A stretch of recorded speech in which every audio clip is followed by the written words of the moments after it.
Hello and welcome to the shop and me talking. Apparently after doing my little reels on Instagram and Facebook, some of you actually missed me rambling at you like I was doing during COVID. Not entirely sure why, because I don't think I actually said anything of any interest other than just rambling. But hey ho, here we go. We're going to try some more rambling and maybe make it a bit more of a feature, and maybe I'll actually do something a bit more interesting than rambling.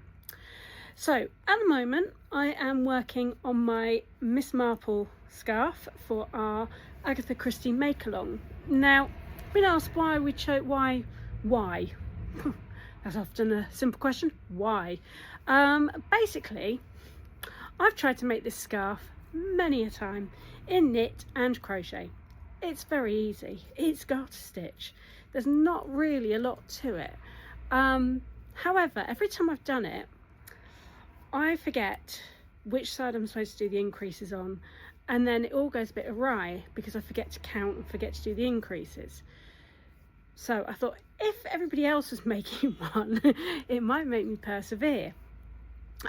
So I put a marker in this time after 4 more attempts at not getting the increasing right, because I can't count or concentrate. So that's why we're doing it. And I really love Agatha Christie stories, and I've been rewatching Poirot on Netflix, and I thought, oh, we could do something with this. It'd be fun. So far, lots of people have taken part. It is good fun. It's enjoyable. A lot of people have got a lot further than me, but then, you know me, I'm not very good at one thing at a time, am I? And, I've got to have lots and lots of things on the go. Which brings me to my next point, because it's not enough that I've got this on the go and I'm making a dog for somebody, and I've got my knit along blanket on the go, which I'll tell you about another day, and several pairs of socks and mittens and things are all half finished. I'm looking at another project because I've just finished my son's waistcoat, which you will see soon. Maybe at the end of the week.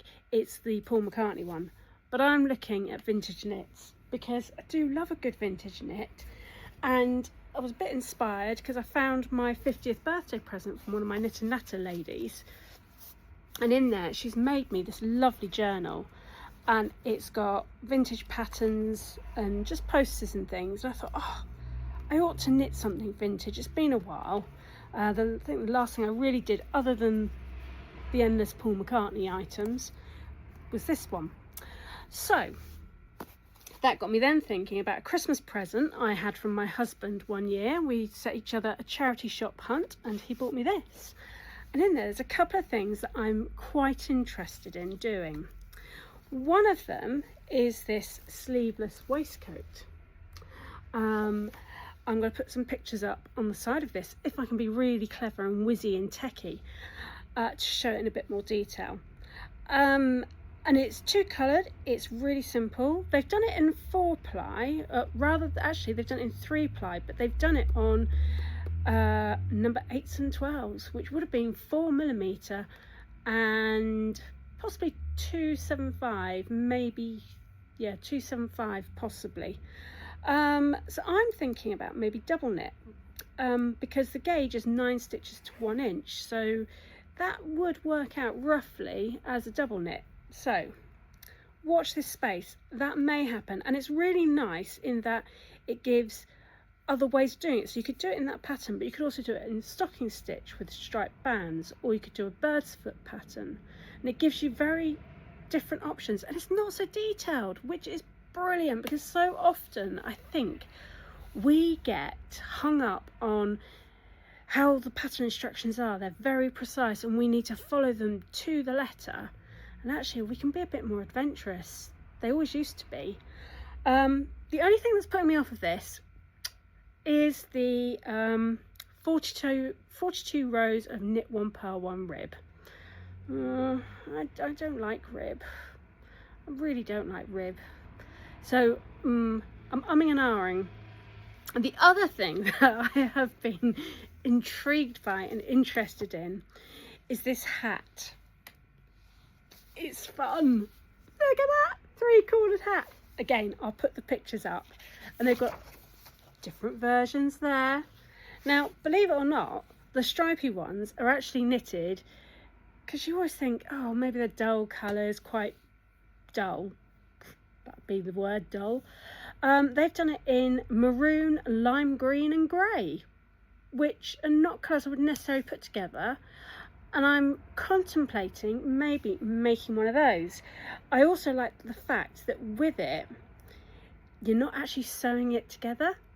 You have to crochet it together, which I think is a much better idea. Again, it's done on 3.25 needles with 4-ply. But, you know, I reckon I may have a go maybe with the 325 needles and a double knit, because again, it's saying you want it to be quite firm fabric. So I think that's what I shall do. We shall see. But I'll pop pictures around me. They may even be around me, because this is all very new, this tech stuff. So yes. So what else am I going to say to you whilst I'm on here? Workshops. So I'm here late this evening. We have a sock knitting workshop, which is going really well. Hopefully they've all done their homework, more so than me, but I will be ready to help them with their next bit. Tori has a Learn to Knit in the Round workshop next week.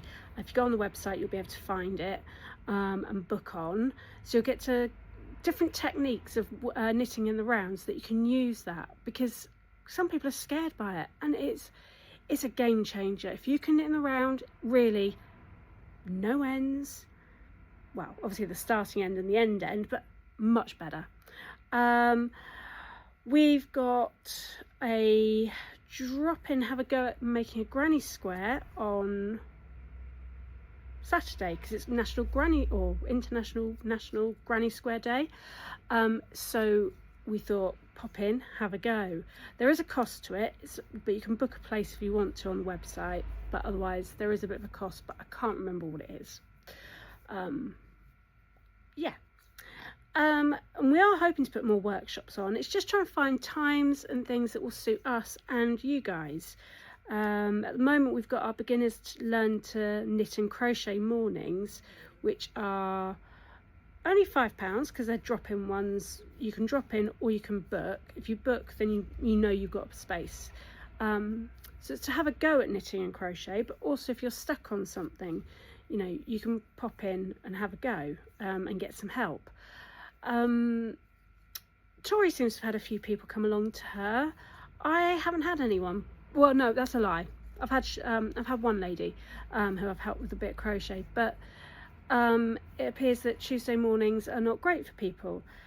And I'm trying to work out how to do it, because when I've had evening ones, then they're not the right evenings, and it's finding times that suit you and me, because I can't fit it all around everybody.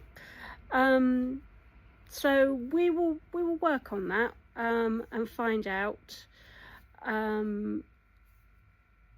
what everybody wants. If it's something that people, you know, don't want, then maybe I will book lessons in, and you know, that will maybe I'll book some one-to-ones in the evening, and they will have to be obviously chargeable, but anyway, we'll see.